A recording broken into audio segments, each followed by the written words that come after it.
Okay, let's get started. Keep this worksheet out as we move through every piece of an in-body scan. And remember our two themes. You can't fake caring about somebody, and your tonality absolutely matters here. Okay, so your sheets might look a little bit different than this. We've got a 570 result sheet here, and then we're also going to take a look at a 580 result sheet. Now you can set up your in-body result sheet on the back end through the LB web, however you want, whatever information you want to display. For me, having this piece up here at the top right is vitally important because it's going to be super easy to understand. It's going to draw attention to the most basic things on the result sheet.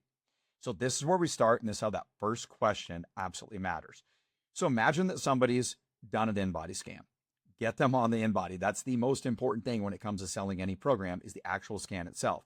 Now this result sheet's printed off. What do you do with it? So the first question, let's go through this.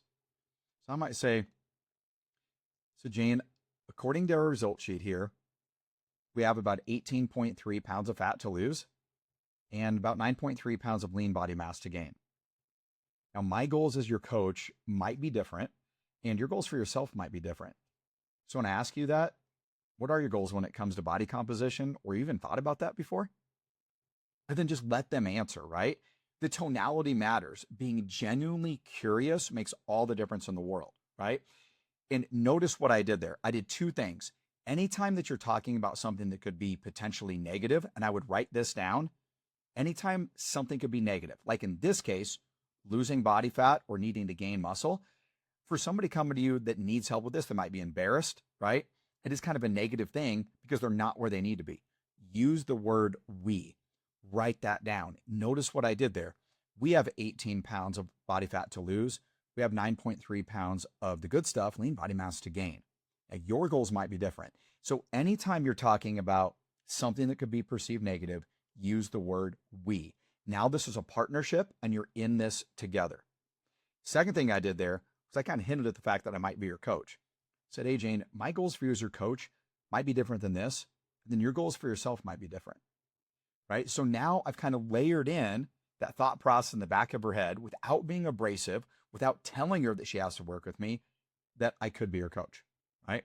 Or if you're in the medical space, for example, be something as simple as, now here at XYZ Clinic, if we were working with you or if you're working with one of our providers, we might have different goals for you. But when I say that, what are your goals, right? So frame it with whatever business you're in, but it's we if it's negative, and then hint at the fact that you're going to be working with them.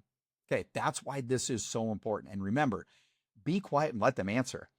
Once they tell you what their goals are, you have the answer. Them having goals mean they want change, and it is lock them in to whatever program you have. That's why they're there. Okay, now you can go into as many components on this sheet as you want, but I'm going to keep it simple. The first thing is body composition analysis. And remember that you want to be able to explain this to a fifth grader. So as we dive into weight, this is how I go through this. Jane, weight is 135. Now we don't focus on weight. We look at body composition, and that's why regular in-body scans are so important. Lean body mass is everything on our bodies that isn't fat. Total body water, we carry water in two places, inside and outside of the cells. Now, from a nutrition standpoint, this is really important because we can tell a lot about processed foods, sodium, inflammation in the body, things along those lines. I just don't want to overwhelm you with that. We can talk about that later. Now, what's really important, and I think the number that matters the most to most people, is going to be dry lean mass and body fat. Dry lean mass is an indicator of like the good stuff in the body, the minerals, the muscle, things along those lines, right? Body fat is body fat. And we've got 47 pounds of fat on our bodies. There's a little bit to lose, but now you know it's kind of an overall breakdown of where your body composition is. And it doesn't have to be perfect every time, right? Just keep it simple and explain it. Okay. I might even go into something about dry lean mass and skeletal muscle mass. I might go back and forth. Easy way to understand this. Look at skeletal muscle mass kind of like a piece of steak, a big juicy steak. Look at dry lean mass like turning that steak into beef jerky, taking a lot of the water, the glycogen out of the muscle, things along those lines. Now more goes into dry lean mass than that, but I think that's an easy visualization for people. Okay, so overall, our goal is going to be the body fat. And again, anytime talking about anything negative like body fat, like for some people might have 100, 150 pounds of fat, you want to frame it as we. This is what we have. Okay. So now let's dive into the muscle fat analysis because this is where you talk about the body fat and how you lead right in the next section. Okay, so let's take a look at the correlation between fat and muscle and why weight really doesn't matter.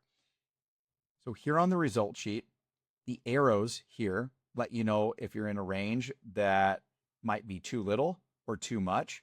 And then a healthy range, kind of the neutral areas right here in the middle. So anything on the left-hand side in black is saying it's not enough. Anything on the right-hand side in black saying it's too much, right? And so the first thing I want you to notice here is if we were to connect the endpoints of these, we form the letter C. Now, when I look at this and say, hey, weight doesn't matter. Even though you're in a healthy range, it doesn't matter.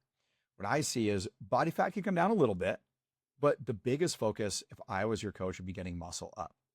So my goal would be to line all of these up, form the letter I. Can you envision what that I would look like? Oh yeah, that makes sense. And then long-term, Jane, what I really want for you is I'd want to form this big D-shaped curve here with muscle being more than weight and body fat from a percentage standpoint, right? So that's our goal. That's why we focus so much on body composition. That leads me to my next thing, and that's BMI, body fat percentage. So BMI is kind of old school. It's used in like medical space, it's used in the military, right? It just says for every inch you are tall, you're supposed to weigh a certain amount. It has nothing to do with muscle and fat. And again, so that just goes to weight. We know how important body composition is. So we focus on body fat. And again, according to the sheet here, we want to be in the light gray range, right? Kind of right in the middle there. So we do have some to lose, right? And maybe that's 8 to 10 pounds, or maybe it's 18 pounds, whatever your goals are, but we want to draw closer to this light gray area. Does that make sense? Let them answer. Okay.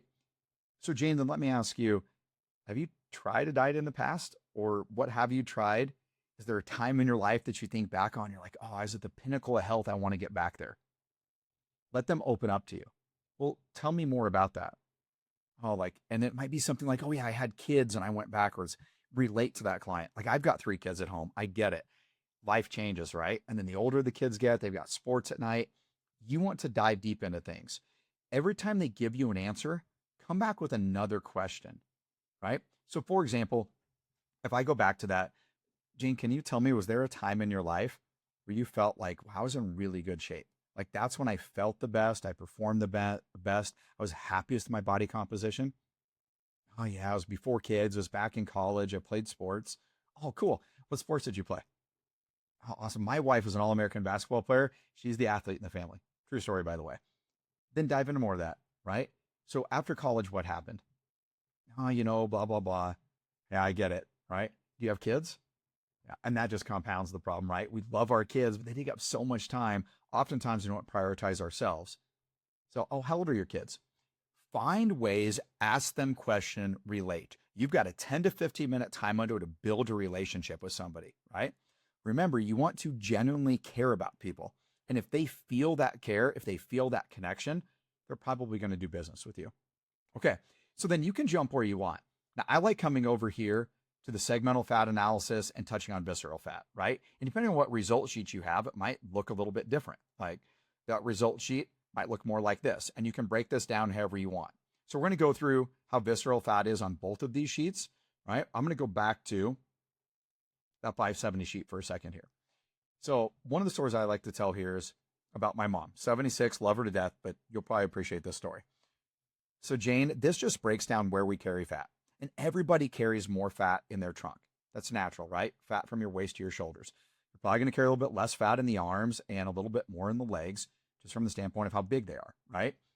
So most people tell me, hey, I just want to lose the fat in the middle, right? You can't spot train fat. Like, for example, my mom, love her to death, she's 76. She always tells me, Trevor, I just want to lose the flab under my arms. Mom, you can't just do a bunch of bicep curls and tricep extensions and lose the flab under your arms. Fat comes off proportionally all across the body. So the healthier that you get, the more that fat reduces, the more you're just going to kind of see fat drop overall. But one of the things that we look at is visceral fat. Have you heard about this before? Yeah. Let me dive into that a little bit more. So this is the fat we carry around our midsection. Now, there's a certain amount of essential fat that you have to have, but hey, this is the thing that most people tend to notice right away, and it's actually the thing that really matters from a health standpoint, right? So we know heart disease, stroke, some of the leading killers of people in the United States, especially for women, but it doesn't seem to get as much attention as things like breast cancer and other things. So this is one thing that we really pay attention to. My goal is to get body fat at single digits, so 9 or below. Now, you do have to have a certain amount of fat. So I don't want you to think you need to get to 1, right? But if we can get to single digits, that's a really good place to start. And you're close, which is really cool. Remember, our goal is just to increase that muscle a little bit. So now let's dive into the 580.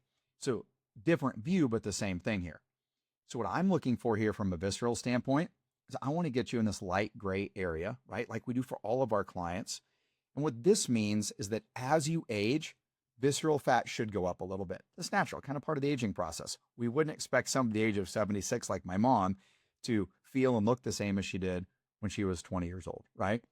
But generally speaking, we just want to get you here in this light gray area. And if you go back and look at the other sheet, guys, this would be under 10, right? Single digits. So 100 would be the equivalent of 10 on the other view. Okay. So then we might dive into segmental lean analysis here. Okay. And maybe you want to pause here and you might want to say, Jane, have you tried something in the past? Like, can you kind of fill me in on the diet? I know you said like, things kind of went south after college, had kids. There's got to be something you've tried over the years, right? Yeah. Like I did this diet. I did that diet. I tried this program and then nothing just seemed to work. I couldn't keep it off, whatever the case is. And dive deeper more into that. Well, tell me more about that. Right. Get them to open up. Like, why didn't it work? Where did you struggle? Or well, can I ask, why aren't you doing that today still? And don't say it negative, sound genuinely curious. Like, can I ask you, why aren't you still doing that? Well, it just wasn't sustainable. Right. So we want, my perspective, nutrition, right? We want nutrition to be something that you can do forever, that keeps you healthy for a lifetime. So that's where you layer in whatever program you offer in medical space, right? Those things can be really hard to do long term. Part of our goal here is we have XYZ protocol, but we go deeper at that. We use the InBody to kind of set trends and standards so that you understand how to be healthy for a lifetime, right? And that's our goal, is we really want to make sure that when people walk out of here, it isn't a quick fix. It's something they can sustain forever. But I get it. I feel like we've all tried stuff, right? And that's the magic, is not yo-yoing up and down. It's being consistent with something. And I think our program does that for our clients. And the cool part is we get to see that on the InBody at every result. Okay, so you ask them what they've tried. Dive in. Hey, tell me more about that. Why didn't it work? Why didn't it work? Why aren't you doing it today? And remember, if they tried something, they tried it, that means they're not still doing it and they need help doing something different. And you guys have the answer for that. Okay, so now let's dive into segmental lean analysis. And at first glance, I feel like this is one of the toughest things for people to understand. Remember, we want to keep it really simple. Okay, Jane, so our goal was going to be, if we work together, really to bring up muscle. Remember? Yeah. So let's break this down. Now, in the gym space, this is so valuable because it points out an immediate thing that needs fixing, right? But for my client, I want to keep this simple. So Jane, what I want you to look at here is the big numbers underneath, the 99.3, the 95, the 97, the 82, and the 80. That is a percentage standpoint. Now, for me, I look at it as a minimum requirement. So what this is saying is, hey, Jane, you've got 97% of the lean, like the good stuff, like the muscle things that you need in your trunk, 95 and 99% in the arms. But what I'm saying here is our legs could use a little work. So if you're in the fitness space, for Jane, it might be, hey, Jane, this helps me a lot as your coach, because now I know the program that I'm going to write for you is going to be focused more on the lower body. The arms are right there. Good job. They're strong. Not that you might want to improve those. We'll layer in some of that, but it's really about focusing on the legs. We bring that up. That's going to help get this muscle where we want it. Does that make sense? Yeah. So I want you to look at these percentages as a minimum requirement. We want you to get as close as we can to 100%. And if you go over, that's awesome. Going over here is going to help with that big D curve long term. Cool. And then you can do some fun things, like you can usually tell if they're right-handed or left-handed because it might have a little bit more muscle than the other one or something along those lines, right? And then I'll dive down and come into the body composition history. And this is key. And one of the things that we do with our clients is we really focus on trends. 1 scan, 2 scans, 3 scans is never going to tell the whole story. That's why it's so important to come back for regular scans. If we can zoom out like this and get a 3 to 4 month snapshot, now we really know if we're trending in the right direction, right? Because there's no quick fixes. It's about being healthy for a lifetime. So 2 things that we look for: don't care about weight, We just want to make sure that whatever program we're doing, whatever protocol we're using with our clients, muscles going up or staying the same, and body fat is going down. So kind of moving in opposite directions there. So as you move through that, now it's an easy visual for them to understand. And what I did was two things. I told them they need to come back for regular in-body scans. So if you're charging for scans, good return on investment there, right?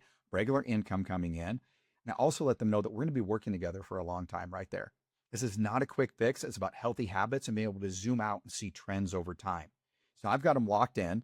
They understand it's not a quick fix. And they also understand the importance of doing regular in-body scans, which is why we all have these machines. Okay. So then it might be the next question and the third one here. Jane, can you tell me, what do you feel like you need the most help with? Is it accountability? Is it motivation? Is it knowing what to do? Usually it's one of those three things. Yeah, you know what, Trevor, it's just honestly, like I've tried so many things on my own. I just need somebody to hold me accountable.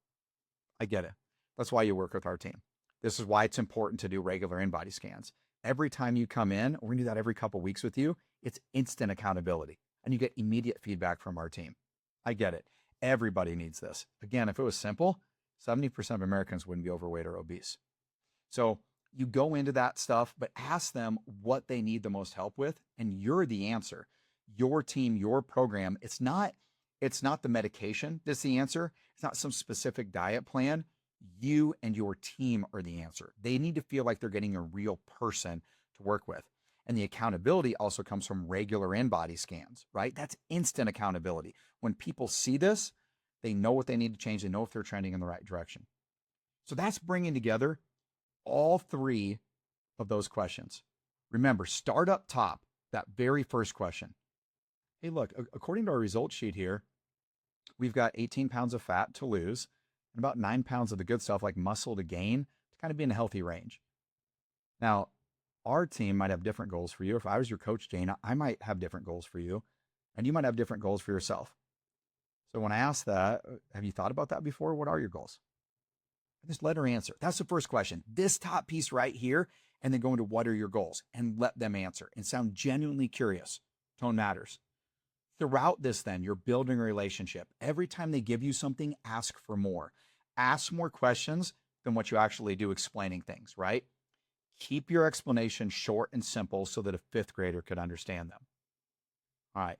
Then the second question. Hey, tell me, I think we've all tried nutrition or diet plans or XYZ protocols. Is there something you've tried in the past? Yeah, I did this, I did that. Oh, tell me more about that. Oh, yeah. Why do you feel like it didn't work?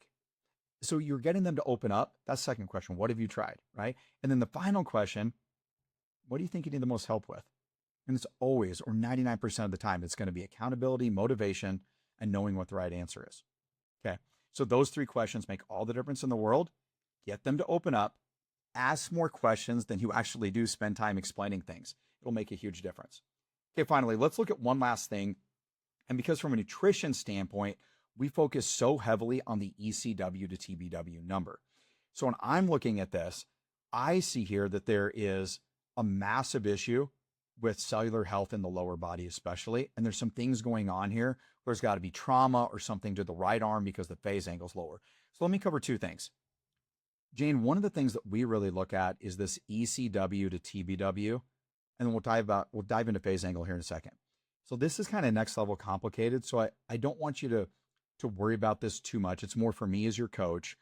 But generally speaking, we're trying to get our clients as close to 0.360 as we can. 36% of their water outside of their cells.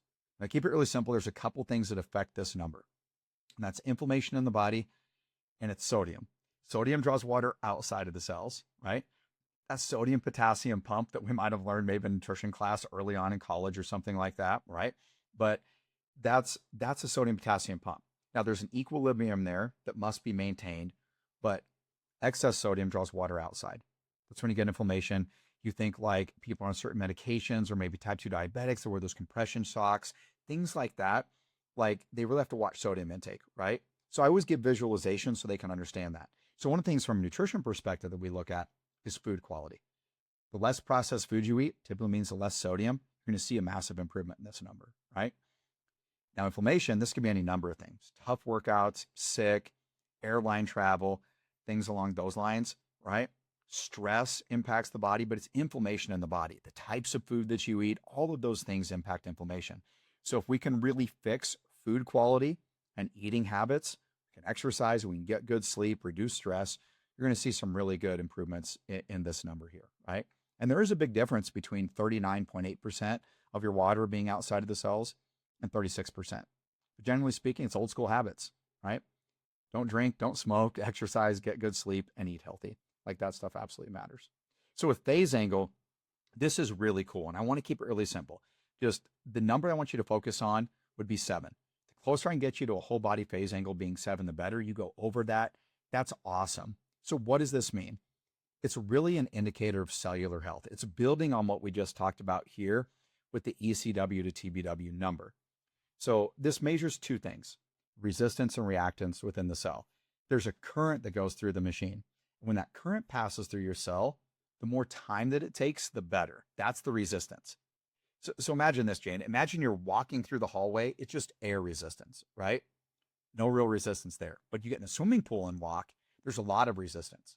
It's that water, right? So from a cellular standpoint, the more well hydrated a cell is, the better it's going to function. So that's one of the things that it measures is resistance as that current moves through. Then the other thing is reactance.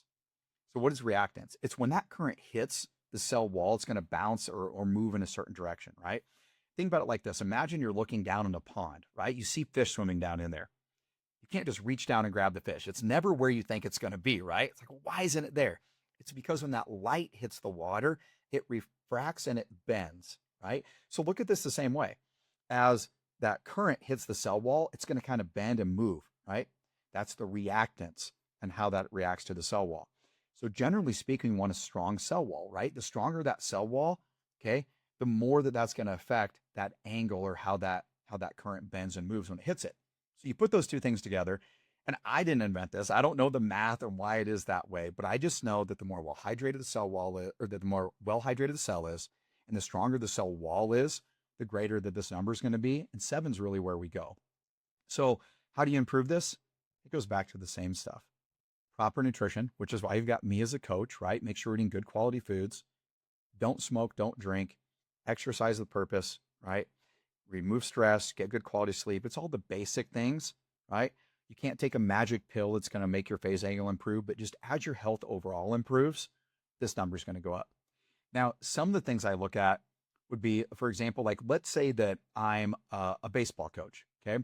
And I've got a pitcher that jumped on a machine and I'm noticing phase angle in their right arm is significantly lower than their left arm, right? That could be because they just threw 100 pitches the day before and there's all kinds of inflammation in the arm there. That might be a sign to me I need to rest my athlete, right? If you guys have medical space, right? Like let's say you're doing laser treatment or something like that for a client. If there's a lower phase angle in a certain part of the body, there's probably inflammation or trauma there, and you can really focus your attention on that area. That is a really cool way. For example, if I'm doing laser treatment, I might say, Jane, look at this. When I see this, I look at phase angle here based on what we just talked about. Like there's some issues with the right arm. One of the things that I'd love to do is get you in for a few laser treatments. We can really focus on that arm and see if we can bring that phase angle back up. Now you've got to combine that with proper nutrition and exercise and all those other things, but I think we can really help you with that. Oh yeah, I'd really love to see that improvement. So layering in different parts of this is going to help you sell all the services that you offer, right? Now, for me, I've had 2 elbow surgeries on my left arm, right? Lots of years of abuse, bad arthritis, right? So when I get on the machine, I can see that my phasing on my left arm is always lower. So this is something that's really cool. I think it can help you whether you're in the fitness space, the medical space, like a physical therapist offering different services. They can really help you with your clients. Now, not everybody has this. This is only certain levels of in-body machines. So this could be a really cool way to upgrade as well. Okay, so team, that is a general overview of how you use your in-body result sheet to sell. So I want to kind of bring everything together in one recap, and we'll call it quits for this class.